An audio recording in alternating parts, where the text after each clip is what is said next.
ನಮಸ್ಕಾರ ವೀಕ್ಷಕರೇ, public Times Kannada news ಚಾನೆಲ್ಗೆ ಸ್ವಾಗತ. ನಾನು ನಿಮ್ಮ ರೂಪೇಶ್ ಕೆಂಸಾಗ್ರ. ಮಾಗಡಿ ಕೋಟೆ ಅಭಿವೃದ್ಧಿ ಕಾಮಗಾರಿಗೆ ಚಾಲನೆ.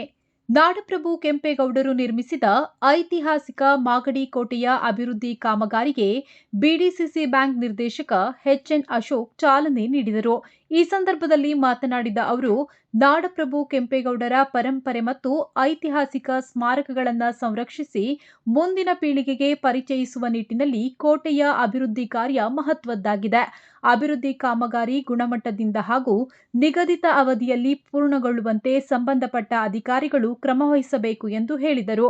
ಕಾರ್ಯಕ್ರಮದಲ್ಲಿ ನರಸಿಂಹಮೂರ್ತಿ, ತಟ್ಟವಳ್ ಪ್ರಕಾಶ್, ಕಲ್ಕಿರೆ ಶಿವಣ್ಣ, ಗಂಗರಾಜು, ಕೃಷ್ಣಪ್ಪ, ಎಂಆರ್ ಮಂಜುನಾಥ್, ಶೈಲಜಾ, ಮೀನಾ, ಗಂಗರಾಜು, ಗೌರಿದಾಸ್, ಗಂಗಾಮಣಿ, ಜಯಮ್ಮ ಸೇರಿದಂತೆ ಅನೇಕ ಗಣ್ಯರು ಹಾಗೂ ಸಾರ್ವಜನಿಕರು ಉಪಸ್ಥಿತರಿದ್ದರು.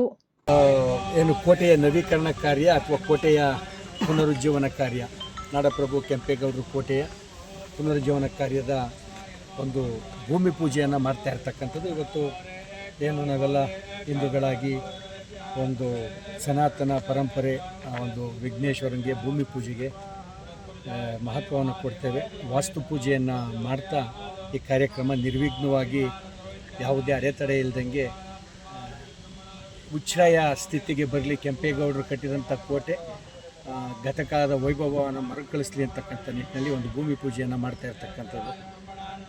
ಪ್ರಾರಂಭಿಕ ಹಂತದ 62 ಕೋಟಿ ರೂಪಾಯಿಯ ಯೋಜನೆ ಕರ್ನಾಟಕ ರಾಜ್ಯ ಸರ್ಕಾರ ಸನ್ಮಾನ್ಯ ಮುಖ್ಯಮಂತ್ರಿಗಳಾದ ಡಿ ಕೆ ಶಿವಕುಮಾರ್ ಅವರು ಮತ್ತು ಮಾಜಿ ಮುಖ್ಯಮಂತ್ರಿಗಳಾದ ಸನ್ಮಾನ್ಯ ಸಿದ್ದರಾಮಣ್ಣವರು, ಸನ್ಮಾನ್ಯ ಎಚ್ ಎಂ ರೇವಣ್ಣವರು, ಡಿ ಕೆ ಸುರೇಶ್ ಅವರು, ಇವರೆಲ್ಲರ ಸಂಘಟಿತ ಪ್ರಯತ್ನ, ವಿಶೇಷವಾಗಿ ಬಾಲಕೃಷ್ಣರವರ ಶಾಸಕರಾದಂಥ ಬಾಲಕೃಷ್ಣರವರ ಒತ್ತಾಸೆ, ಇದು ಆಗಲೇಬೇಕು.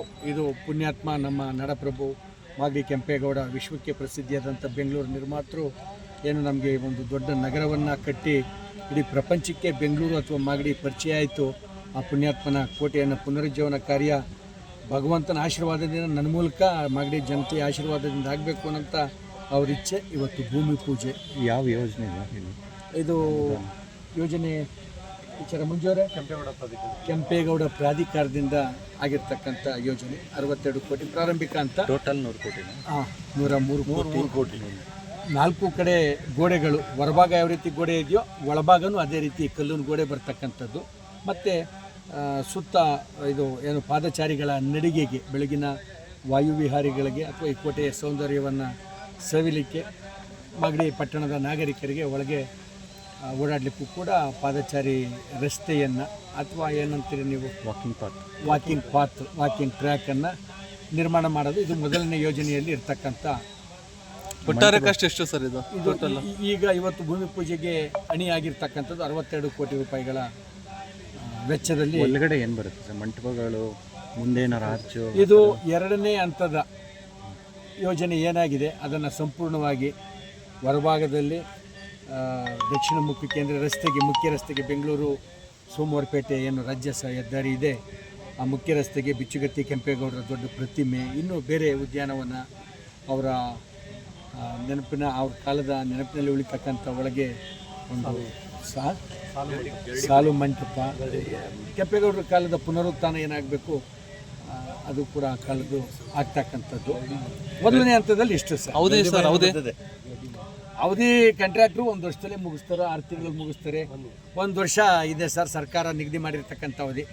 ಯಾವ ಅವಧಿ ನಿಗದಿಯಾಗಿದೆ ಅವಧಿ ಒಳಗೇ ಕಾರ್ಯ ಪೂರ್ಣಗೊಳ್ತಕ್ಕಂಥ ನಂಬಿಕೆ ಮತ್ತು ಅವ್ರಿಗೆ ಈ ಮೂಲಕ ಮಾಗಡಿ ಜನಗಳ ಹಕ್ಕೊತ್ತಾಯ ಕೂಡ ಕಾಂಟ್ರಾಕ್ಟ್ರವರು ಮಾಡೇ ತೀರಬೇಕು. ಇದನ್ನು ಒಂದು ಸಾರಿ ತೀರಿದು ಮಳೆ ಬಂತು, ಬಿಸಿಲಾಯಿತು ಅಂತಕ್ಕಂಥ ಯಾವುದೇ ಕಾರಣಗಳನ್ನು ನೀಡಿ ಮುಂದಕ್ಕೆ ಹಾಕೋದಿಲ್ಲ ಅಂತ ನಾವೆಲ್ಲ ನಂಬಿದ್ದೀವಿ. ಅವರು ಕೂಡ ಉತ್ಸಾಹದ ಯುವ ಕಾಂಟ್ರಾಕ್ಟ್ರು ಅದನ್ನು ಚಾಚಿ ತಪ್ಪದೆ ಅದನ್ನ ಬೇಗ ಮಾಡ್ತಾರೆ. ಇಲ್ಲಿ ಸ್ಥಳ ಮಹತ್ವ ಗೊತ್ತು. ಇದು ಯಾವುದೋ ಬೇರೆ ಸರ್ಕಾರಿ ಟೆಂಡರ್ನಲ್ಲಿ ಆಗಿರ್ತಕ್ಕಂಥ ಕಾಮಗಾರಿಗಳನ್ನು ಮಾಡಲಿಕ್ಕೂ, ಇತಿಹಾಸ ಪುರುಷ ಕೆಂಪೇಗೌಡರ ಕೋಟೆಯ ಪುನರುಜ್ಜೀವನ ಮಾಡ್ತಕ್ಕಂಥದ್ದಕ್ಕೂ ಇದು ಎಲ್ಲರಿಗೂ ಸಿಗ್ತಕ್ಕಂಥ ಕೆಲಸ ಇಲ್ಲ. ಜೀವಿತಾವಧಿಯಲ್ಲಿ ಒಮ್ಮೆ ಸಿಗ್ತಕ್ಕಂಥದ್ದು. ಪೂರ್ವ ಜನ್ಮದ ಸುಕೃತ ಅಂತ ನಾನಾದರೂ ಭಾವಿಸ್ತೀನಿ. ಅದು ಬಾಲಕೃಷ್ಣವ್ರಿಗೆ ಸಿಕ್ಕಿರ್ತಕ್ಕಂಥದ್ದಾಗ್ಬೋದು, ಇಲ್ಲಿಯ ಸ್ಥಳೀಯ ಜನಪ್ರತಿನಿಧಿಯಾಗಿ, ಅಥವಾ ಕಾಂಟ್ರಾಕ್ಟ್ ಮಾಡೋಕ್ಕೆ ಬಂದಿರತಕ್ಕಂಥ ಮಂಜುನಾಥ್ ಅವ್ರದ್ದಾಗ್ಬೋದು. ಇದು ಚಾರಿತ್ರಿಕ ಸ್ಮಾರಕ. ಹೌದು ಸರ್. ಚರಿತ್ರೆಯನ್ನು ಉಳಿಸ್ತಕ್ಕಂಥ ಯೋಜನೆ ಏನಾದರೂ ಇದೆಯಾ? ದಯಮಾಡಿ ಪ್ಲಾನ್ ಎಸ್ಟಿಮೇಟ್ ಏನಿದೆ ಅದನ್ನು ಪ್ರದರ್ಶನ ಮಾಡಿ. ಅದು ಇವತ್ತು ಪೂಜೆಗೆ ಬಂದಿರೋದ್ರಿಂದ ನಾನು ತಂದಿಲ್ಲ ಸರ್. ಇದಕ್ಕೆ ಅಂತಲೇ ತಾವು ಹೇಳ್ತಾ ಇರೋಂಥ ವಿಚಾರ, ತಾವು ಕೇಳ್ತಾ ಇರೋಂಥ ವಿಚಾರಕ್ಕೇ ನಾಳೆ ಅಥವಾ ನಾಡಿದ್ರಲ್ಲಿ ಅದನ್ನು ಒಂದು ಪತ್ರಿಕಾಗೋಷ್ಠಿಯನ್ನು ಕರೆದು ತಮ್ಮೆಲ್ಲರಿಗೂ ಕೂಡ ಕೊಟ್ಟು ಆ ಮೂಲಕ ಹೊರ ಜಗತ್ತಿನ ನಾಗರಿಕರಿಗೂ ಮುಂದೆ ಕಂದಕದ್ದು ವಿಚಾರವಾಗಿ ಯಾವ ರೀತಿ ಅಭಿವೃದ್ಧಿ ಆಗುತ್ತೆ? ಕಂದಕದ ವಿಚಾರ ಸರ್ 2ನೇ ಹಂತದಲ್ಲಿ ಬರ್ತಕ್ಕಂಥದ್ದು. ಇದು ಯಾರ ಮನಸ್ಸಿಗೂ ನೋವಾಗದಂಗೆ, ಇತಿಹಾಸನೂ ಉಳಿಯಂಗೆ, ಜೊತೆಗೆ ಸಾರ್ವಜನಿಕರಿಗೆ ಓಡಾಡ್ತಕ್ಕಂಥ ಇದು ಹೇಳಿ ಕೇಳಿ ತಮಗೇನೆ ಗೊತ್ತು. ಬೆಂಗಳೂರಿಂದ ಸೋಮವಾರಪೇಟೆಗೆ ಹಿಂದೆ ಸನ್ಮಾನ್ಯ ಸಿದ್ದರಾಮಣ್ಣವರು ಮಾಡಿಕೊಟ್ಟಂಥ ಯೋಜನೆ, ಸನ್ಮಾನ್ಯ ಡಿ ಕೆ ಶಿವಕುಮಾರ್ ಅವರು ಮಾಡಿಕೊಟ್ಟಂಥ ಯೋಜನೆ. ಸಾವಿರಾರು ವಾಹನಗಳು ಪ್ರತಿನಿತ್ಯ ಓಡಾಡಬೇಕಾದಂಥ ಸಂದರ್ಭದಲ್ಲಿ ಓಡಾಡ್ತಕ್ಕಂಥ ವಾಹನದ ಸವಾರಿಗೂ ತೊಂದರೆ ಆಗದಾಗೆ ಇಲ್ಲಿಯ ಇತಿಹಾಸನೂ ಉಳಿಬೇಕಾದಂಥ, ಮತ್ತು ಮುಂದಿನ ತಲೆಮಾರಿಗೆ ಹಿಂದೆ ಹೊರಗಡೆ ಕೆಂಪೇಗೌಡರು ಕೋಟೆಗೆ ರಕ್ಷಣೆಯಾಗಿ ಕಂದಕ ಏನು ನಿರ್ಮಾಣ ಮಾಡಿದ್ರು, ಇವೆಲ್ಲ ಸಾಂಕೇತಿಕವಾಗಿ ಏನಿರಬೇಕು ಅವು ಇರಬೇಕು ಅಂತಕ್ಕಂಥದ್ದು ಕೂಡ ನಮ್ಮೆಲ್ಲರ ಆಸೆ. ಸಂಬಂಧಪಟ್ಟ ಸಂಪೂರ್ಣ ನೀಲಿ ನಕ್ಷೆಯನ್ನು ತಮಗೆ ಒಂದು ಮಾಧ್ಯಮವಾದ ಎಲ್ಲವನ್ನು ಕರೆದು ತಮ್ಮೆಲ್ಲರಿಗೂ ಕೂಡ ಅದನ್ನು ಕೊಡ್ತಕ್ಕಂಥ ಕೆಲಸ ಮಾಡ್ತೀನಿ. ಇದು ಬೆಳಗ್ಗೆ 7:30-8 ಗಂಟೆಗೆ ಭೂಮಿ ಪೂಜೆ ಇದ್ದಿದ್ದರಿಂದ ನಾವು ಕೂಡ ಬೇಗ ಬಂದಿದ್ದರಿಂದ ಅದನ್ನು ತಮಗೆ ಇವತ್ತು ಒದಗಿಸ್ಲಿಕ್ಕೆ ಆಗ್ತಾಯಿಲ್ಲ, ಕ್ಷಮೆ ಕೇಳ್ತಾ ಬರ್ತಕ್ಕಂಥ ನಾಳೆ ನಾಡಿದ್ರೊಳಗೇನೆ ಅದನ್ನು ತಮ್ಮೆಲ್ಲರಿಗೂ ಕೊಡ್ತೀನಿ ಅಂತಕ್ಕಂಥ ಇಲ್ಲೊಂದು ಮ್ಯಾಪ್ ಹಾಕ್ತೀವಿ, ಒಂದು ಮ್ಯಾಪ್ ಹಾಕ್ಬಿಡ್ತೀವಿ. ಒಂದು ಮ್ಯಾಪು ನಿಮ್ದು ಏನೈತೆ, ಒಂದು ಮ್ಯಾಪ್ ಒಂದು ಫ್ಲೆಕ್ಸ್ ಮಾಡಿ, ಒಂದು 10 ಅಡಿಗೆ 10 ಅಡಿ ನೀಲಿ ನಕ್ಷೆ ಏನೈತಿ, 10 ಅಡಿಗೆ 20 ಅಡಿ ಎಷ್ಟು ಬೇಕು ಅದು ಎಲ್ಲ ಸಾರ್ವಜನಿಕರ ಗಮನಕ್ಕೆ ಏನೇನು ಬರ್ತದೆ. ಮೊದಲನೇ ಹಂತ ಏನು, 2ನೇ ಹಂತ ಪ್ರಾರಂಭ ಆದಾಗ ಕೂಡ ಇವಾಗಲೇ ನಿಮಗೆ ಅದು ನೀಲಿ ನಕ್ಷೆ ಸಂಪೂರ್ಣ ಸಿದ್ಧವಾಗಿಲ್ದಿದ್ದಾಗ ತಾವು ಕೂಡ ಕೊಡ್ಲಿಕ್ಕಾಗಲ್ಲ. ಮೊದಲನೇ ಹಂತದ್ದು ಏನಿದೆ, ಸಂಪೂರ್ಣ ಅನುಮೋದನೆ ಸರ್ಕಾರದಿಂದ, ರಾಜ್ಯ ವಸ್ತು ಇಲಾಖೆಯಿಂದ ಅನುಮೋದನೆಗೊಂಡಿರ್ತಕ್ಕಂಥದ್ದು ಏನೈತೆ ಅದನ್ನು ಸಂಪೂರ್ಣ ಪ್ರದರ್ಶನ ಮಾಡಿ ಮತ್ತು ಅಭಿವೃದ್ಧಿ ಪ್ರಾಧಿಕಾರದ, ಕೆಂಪೇಗೌಡ ಅಭಿವೃದ್ಧಿ ಪ್ರಾಧಿಕಾರದ್ದು ಓಕೆ ಸರ್, ಅದು ಸರ್ ರಾಜ್ಯ ವಸ್ತು. ಯಾಕೆಂದರೆ ಯಾವ ಗೊಂದಲ ಆಗಬಾರ್ದು ನಾಗರಿಕರಲ್ಲಿ. ಇದು ಸಣ್ಣ ಪುಟ್ಟ ದ್ವಂದ್ವ ಇದೆ, ಇದು ಏನೋ ಮಾಡ್ತಾ ಇದ್ದಾರೆ ಅಂತ ಅಂದ್ಬಿಟ್ಟು ಎಲ್ಲರೂ ಈ ಕೋಟೆ ರಕ್ಷಣೆ ಮಾಡಬೇಕು ಅನ್ನೋಂಥ ಆಸಕ್ತಿಯಿಂದ ಇವ್ರದ್ದು ಏನೈತೆ ಯೋಜನೆ ಅಂತ ಗೊತ್ತಿಲ್ಲದೆ ಅವರೇನೋ ಊಹೆ ಮಾಡ್ಕೊಳ್ಳೋದು, ನಮ್ಮ ಉತ್ತರ ಏನೂ ಆಗಿರೋದಿಲ್ಲ. ಇದು ಇಲಾಖೆಯಿಂದ ಅನುಮತಿ ಆಗಿದೆ sir. Okay, thank you sir. ಆಗಿದೆ ಸರ್, ಧನ್ಯವಾದಗಳು ಸರ್. ನಿರಂತರ ಸುದ್ದಿ ಸಮಾಚಾರಕ್ಕಾಗಿ ವೀಕ್ಷಿಸಿ ನಿಮ್ಮ Public Times Kannada news channel ಅನ್ನು. ವಂದನೆಗಳು.